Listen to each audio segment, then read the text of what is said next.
আজকে আমি আপনাদেরকে গন্ধরাজ কাতলা করে দেখাবো।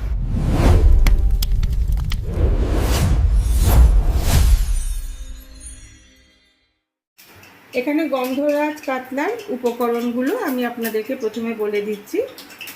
এখানে কাতলা মাছ 700 গ্রাম, পেঁয়াজ আদা রসুন পেস্ট, এখানে আমি একটা পেঁয়াজ নিয়েছি, হাফ ইঞ্চি আদা আর 8 কোয়া রসুন দিয়ে এটা আমি পেস্ট করে রেখেছি। আর এখানে কাজু, মগজ, গোলমরিচ আর কাঁচা লঙ্কা ভিজিয়ে রেখেছি, এটা পেস্ট করব। আর টক দই, গন্ধরাজ লেবুর রস, গোটা গরম মশলা আর শুকনো লঙ্কা আর একটা গন্ধরাজ লেবু। প্রথমে আমি মাছটা ম্যারিনেট করা আপনাদেরকে দেখিয়ে দিচ্ছি। প্রথমে পরিমাণ মতন নুন দিয়ে দিলাম, একটু গোলমরিচের গুঁড়ো দিলাম আর গন্ধরাজ লেবুর রস 2 চামচ মতো দিয়ে দিলাম। এবার মাছটাকে ভালো করে মাখিয়ে নিতে হবে। তাতে নুন, লেবুর রস, গোলমরিচের গুঁড়ো ভালো করে মাছের গায়ে মাখিয়ে নিতে হবে। দিয়ে মাছটাকে 5 মিনিট মতন ম্যারিনেট করে রাখতে হবে। মাছটা আমার ম্যারিনেট হয়ে গেছে। এবার আমি কড়াইতে তেল গরম হয়ে গেছে, সাদা তেলে রান্নাটা হবে। এবার আমি মাছটা ভাজছি। মাছটা কিন্তু কড়া ভাজা হবে না, হালকা ভাজা হবে মাছটা।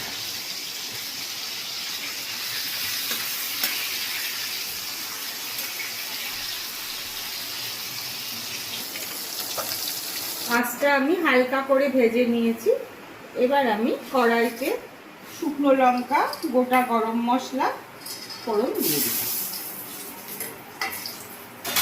দিয়ে একটু নেড়ে নিয়ে গরম মশলার গন্ধটা বেরোলে এবার আমি পেঁয়াজ আদা রসুন পেস্টটা দিয়ে দিচ্ছি।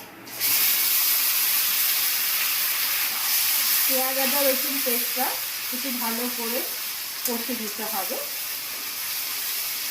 আর আমি এখানে ওই কাজু বাদাম, মগজ আর কাঁচা লঙ্কা, গোলমরিচের বেটে পেস্টটা বানিয়ে রেখেছি। পেঁয়াজটা কষার সময় 1 চামচ চিনি দিয়ে দিলাম। পেঁয়াজটা আমার হালকা ভাজা হয়েছে। হাফ চামচ ধনে গুঁড়ো, হাফ চামচ জিরে গুঁড়ো, হাফ চামচ কাশ্মীরি লঙ্কার গুঁড়ো।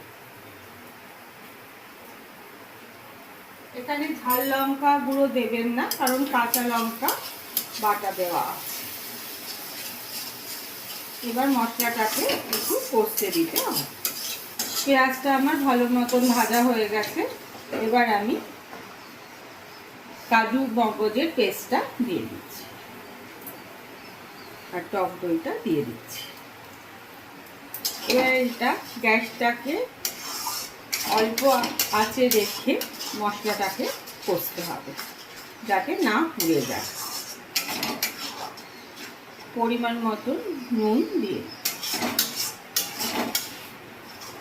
মিক্সির বাটিটা ধুয়ে জলটা দিয়ে দিই।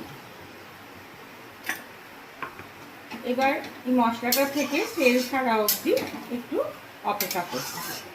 গ্রেভিটা দিয়ে আমার তেল ছাড়া শুরু হয়ে গেছে।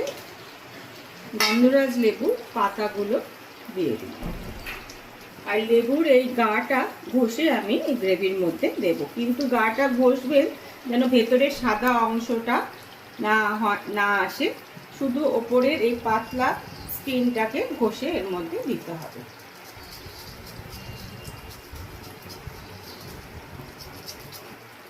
দেখুন এরকম ভাবে গাটা ঘষে দেবেন। আর 5 মিনিট মতন হলে আমার গ্রেভিটা রেডি হয়ে যাবে। এই লেবুর রসটা বার করে রেখেছিলাম, এটা দিয়ে দিচ্ছি। গ্রেভিটা আমার সম্পূর্ণ হয়ে গেছে। এবার আমি মাছগুলো দিয়ে দিচ্ছি। আর এইভাবে আমি গন্ধরাজ লেবুগুলোকে গোল গোল করে কেটে রেখেছি, রিং করে, এগুলো আমি দিয়ে দিচ্ছি মাছের মধ্যে। 2 মিনিট একটু মাছটা ফুটতে দিই। গন্ধরাজ কাতলা আমার রান্নাটা সম্পূর্ণ হয়ে গেছে। আপনাদের যদি এই রেসিপিটা ভালো লেগে থাকে তাহলে অতি অবশ্যই একটা লাইক, শেয়ার আর কমেন্ট করবেন।